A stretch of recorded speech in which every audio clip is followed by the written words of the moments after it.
tu abandonnes trop vite. Chaque jour, tu commences avec des projets et chaque jour, tu abandonnes. Tu te trouves des excuses.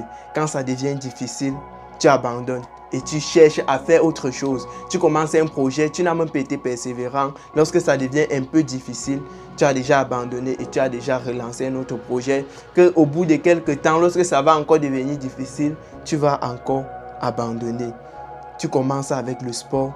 Tu te dis oui, je vais me discipliner à faire le sport chaque week-end, 2 fois par jour ou bien même chaque jour. Mais au bout de 2 semaines, tu as déjà abandonné.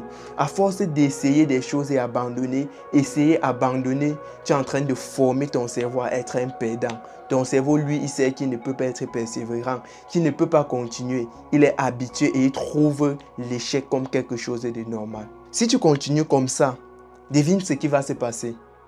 Dans quelques années, tu seras exactement au même endroit pendant que ceux qui ont persévéré malgré leurs erreurs, malgré leurs manquements, malgré leurs difficultés, seront loin devant et tu vas te mettre à leur admirer, à te demander ce qu'ils ont de plus que toi. La seule chose qu'ils ont eu de plus que toi, c'est la persévérance. Ils ont su avancer malgré les difficultés.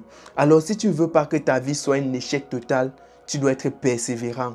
Tu ne dois pas abandonner facilement. Tu as lancé un business, tu as lancé un projet. Malgré le fait que c'est difficile, tu tournes même dans les pertes. Mais c'est à force de persévérer que tu dois trouver la solution. Comment, la technique, les stratégies. Il y a un auteur qui disait que la pire des choses sur cette terre, c'est de faire les mêmes choses avec l'idée d'avoir les résultats différents.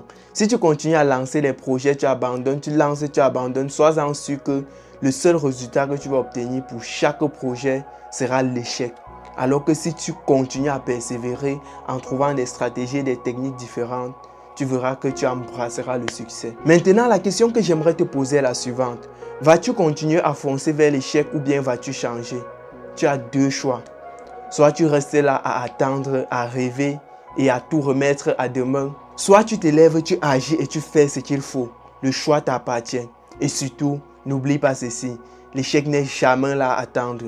L'échec est toujours présent, prêt à t'embrasser, prêt à t'accueillir les bras ouverts.